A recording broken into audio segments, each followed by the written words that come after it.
பருவமழை தொடங்க இருக்கக்கூடிய நிலையில் முதலமைச்சர் மு.க.ஸ்டாலின் மாவட்ட ஆட்சியர்களோடு ஆலோசனை நடத்தியிருக்கிறார். கூடுதல் விவரங்களை வழங்குவதற்காக செய்தியாளர் கண்ணன் இணைகிறார். விவரங்கள் கண்ணன்.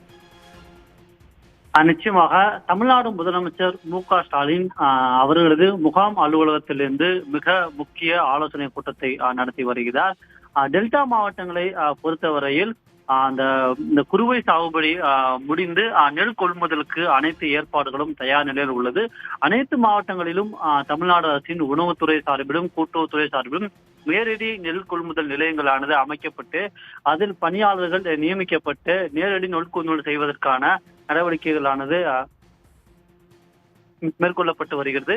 இந்நிலையில் இந்த மாவட்டங்களில் நேரடி நெல் கொள்முதல் தொடர்பாக மேற்கொள்ளப்பட்ட பணிகள் தொடர்பாக சென்னை ஆழ்வார்பேட்டையில் உள்ள முதலமைச்சரின் முகாம் அலுவலகத்திலிருந்து முதலமைச்சர் ஆலோசனை மேற்கொண்டு வருகிறார். இதில் டெல்டா மாவட்டங்களைச் சேர்ந்த மாவட்ட ஆட்சியர்கள் கலந்து கொண்டுள்ளனர். இந்த ஆலோசனை கூட்டத்தை பொறுத்தவரையில் நேரடி நெல் கொள்முதல் நிலையங்களில் நெல் கொள்முதல் செய்வதற்கான என்னென்ன ஏற்பாடுகள் செய்யப்பட்டுள்ளது, நெல்லை முறையாக பாதுகாத்து வைப்பதற்கான என்னென்ன ஏற்பாடுகள் செய்யப்பட்டுள்ளது, கொள்முதல் செய்யப்பட்ட நெல்லை உடனடியாக அரவை மையங்களுக்கு அனுப்ப என்னென்ன ஏற்பாடு செய்யப்பட்டுள்ளது, பருவமழை தொடங்க உள்ள நிலையும் நெல் கொள்முதல் மேற்கொள்ள வேண்டிய பணிகள் மற்றும் பருவமழையால் அந்த மையங்களில் இருக்கப்படும் நெல் பாதிக்கப்படாமல் இருக்க என்ன நடவடிக்கைகள் மேற்கொள்ள வேண்டும் என்பது தொடர்பான ஒரு விரிவான ஆலோசனையானது மேற்கொள்ளப்பட்டு வருகிறது.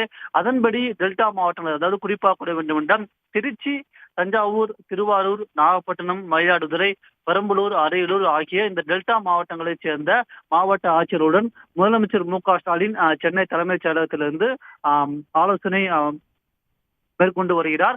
இவற்றில் நெல் கொள்முதல் சேமிப்பு கிடங்கில் ஏற்பட்டுள்ள பல்வேறு வசதிகள் உள்ளிட்ட நெல் கொள்முதல் தொடர்பான பல்வேறு நடவடிக்கைகள் தொடர்பாகவும் முதலமைச்சர் ஆலோசனை மேற்கொண்டு வருகிறார்.